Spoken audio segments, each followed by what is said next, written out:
I just wanted to do this short little snippet.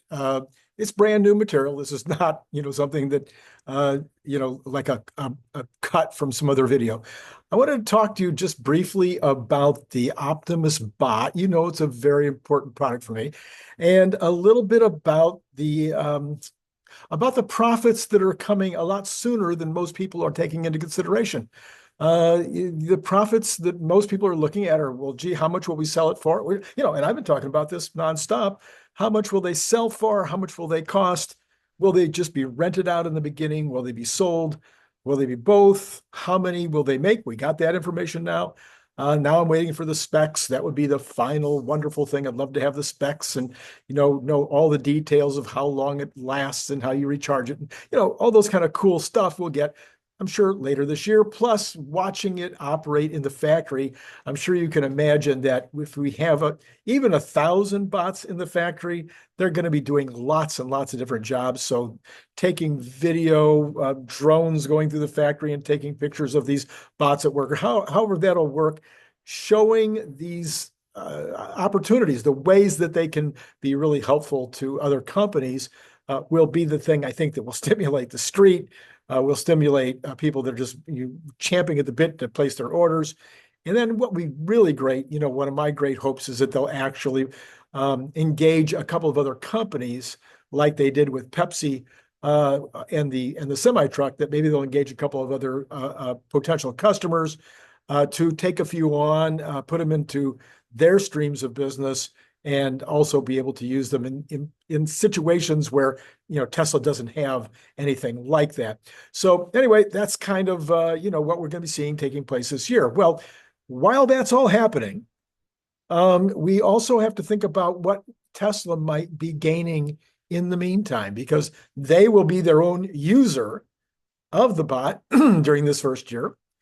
And I've done a little of this before, but I thought I would kind of change it around a little bit this time.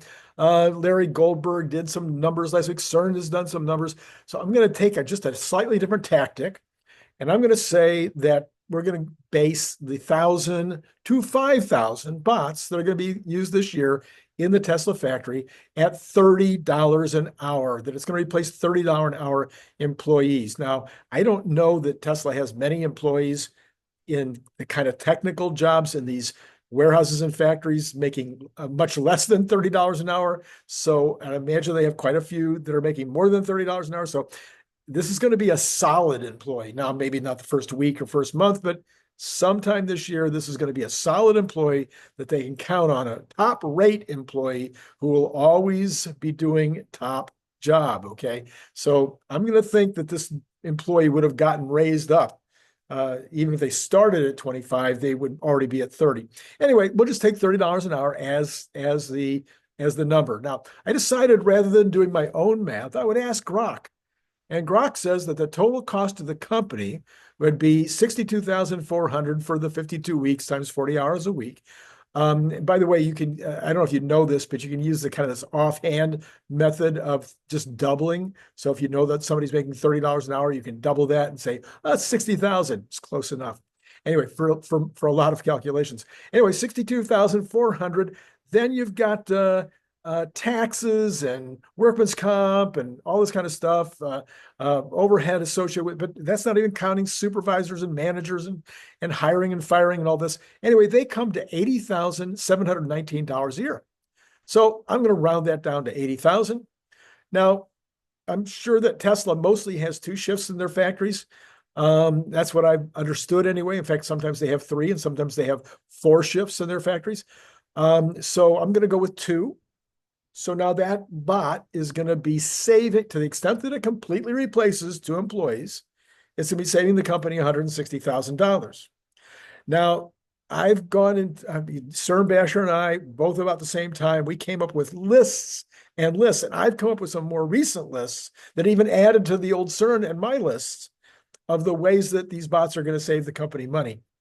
Because they're going to save the company money by being able to do duplicative tasks or being able to do 2 things at once. They're going to be able to both handle a piece of equipment or handle some kind of a product and at the same time do a QC on it. and at the same time be looking over their shoulder over here and counting or making sure that somebody else is doing the job they're supposed to be doing, or be extremely good at making sure that all the gauges around them are operating the way they're supposed to, or giving upstream or downstream instructions. I mean, there's just so many things that the bot will be able to do. It's just they're right-handed and left-handed, can use each hand equally. I gave you this list already. Those are just a few of the things. They're never going to be late. They're never going to be fired. They're never going to, they're never going to not show up, quit, a silent quit, just never show up again. It just goes on and on. They're not going to steal. Anyway, but I'm not going to count any of that. I'm just going to take the $160,000 a year per bot that they use. Now, Elon has said they'll use at least 1,000 bots that will be deployed this year, and that would result in, of course, a savings of $160 million. That would be applied to cost of goods. Now, some of them might be in warehouses. Some of them might be in jobs that are not part of cost of goods. But let's assume, for simplification, that at the bottom line, it saves $160,000. We're going to assume it uses exactly the same number of supervisors as a human would, not more, not less, but exactly the same number of supervisors. Okay, so the overall savings to the company, $160 million for 1,000. Now, Elon originally had said, 1 to 3, or he didn't exactly say it that way, like one or more thousands, something like that. But recently, he said they might be talking like 5,000. So in other words, if it's 5,000, now we'd be talking about $800 million a year. And if you really start adding some of the other stuff that I'm not going to add in, you might be getting close to $1 billion. Or maybe if some of them or all of them are working 3 shifts, you'd be talking about over $1 billion. It starts to turn out that, a company that's doing $12 billion a year in profits right now, to save $1 billion would be important. It's a serious number. It's as much as they make on services and other. I'm sorry, it's really big money. So this is something I can assure you. I've looked at everybody else's information. I've looked at AJ, who I totally respect. I've looked at Brian. Not Brian. I'm sorry, at Gary Black. I've looked at other people that do these analyses, and nobody's saying, Tesla's likely to save $800 million next year by using Optimus in the warehouse. And there's other things that I keep pointing out that other people I don't think are still putting into their list of the ways that Tesla is going to add profits, both in the fourth quarter and then going on into 2005. Like, for instance, the battery money, from the IRA. It seems like a simple one, but nobody seems to be adding it in, or at least they're not talking about it. Anyway, all right, I'm going to stop now because, that's what I came to do. I came to tell you that there's another 800 million, probably, I would say, on the order of 500 million. Let's call it 500 million, because some of them won't start the first day of the year. Maybe some of them won't start until July. Some will start in August. So let's assume some will be 4 shifts, some will be 2. So I'm going to go with 500 million, the first year savings. The second year, it'll be 8 million to $1 billion, just with those same 5,000. But if Tesla adds another 5,000, and they get better at what they're doing, it could be 2 billion the following year. It starts to become real money. Anyway, this is Randy Kirk. Please, if you like this, if you think this is fun, please hit like, please subscribe, hit notify, because you want to be notified of tomorrow's schedule, which, tomorrow we have the regular stuff.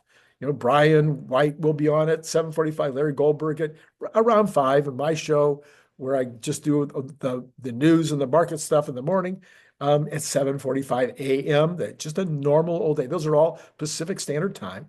And then you could always join Patreon if you'd like to support the channel. Maybe last year you could identify, I don't know, that you made $5,000 because you listened to the show. Maybe 5,000. I mean, if you were in the stock all year, you probably made a ton more than that. And maybe something I said encouraged you to buy more, or maybe something I said encouraged you to buy it all or not to sell. So maybe you could identify 5,000. So what would, so 1% of that would be $50. So $3 a month times 12, that's 36. Patreon. That's how you do it. You can do it with Patreon. You can do it a lot of other ways. Hopefully next week, I don't know what's taking them so long to get me the subscription stuff on X, but maybe next week I'll have that as well. One quick, just last thing, in case you didn't watch the earlier show tonight, my Monday morning show, which you should. I'll put the card right here. I'll put two cards, in fact, and the other one will be the show I did with Brian this morning. If you live in an area in the Western region of the United States or Canada, or even Mexico, you live, west of Kansas, in this deserty area out here where we have these chaparral fires and forest fires and other things, and you live in some place that's threatened, like the Palisades was, or like these other fires that are in Southern California every year, and this year again, and on other parts of the Western region, and into Canada, and into Mexico. If you're in that situation, or if you have a friend, an associate, a relative who is in that situation, I want you to send them the video from this morning. And then I want to encourage you to have them also watch our video, and I'll bring it up again. Brian and I got another video on Tuesday that is going to even update that video that talks about all of the ways that you can harden your property. It talks about all of the ways that communities should be able to do more about keeping their communities hardened against fires. It'll talk about all the ways that the cities and counties and states should be buttressing up their fire departments with way more aircraft and with all kinds of other devices and methods for dealing with the fires. It'll talk about the way that Southern California could have unlimited amounts of fire reservoirs by using the LA River and other rivers during the rainy seasons.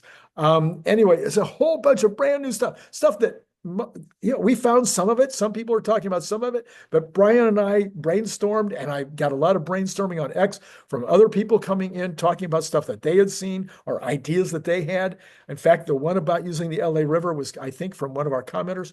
Anyway, the video from this morning is fantastic, and the video that'll be on Tuesday will be even better as we bring in even more ideas that we've gotten since this morning. So let people know about that video. I think they'll thank you. All right, that's all I got for you. Join Patreon. Remember to do that. And then it's been Randy Kirk, and it's been great talking to you.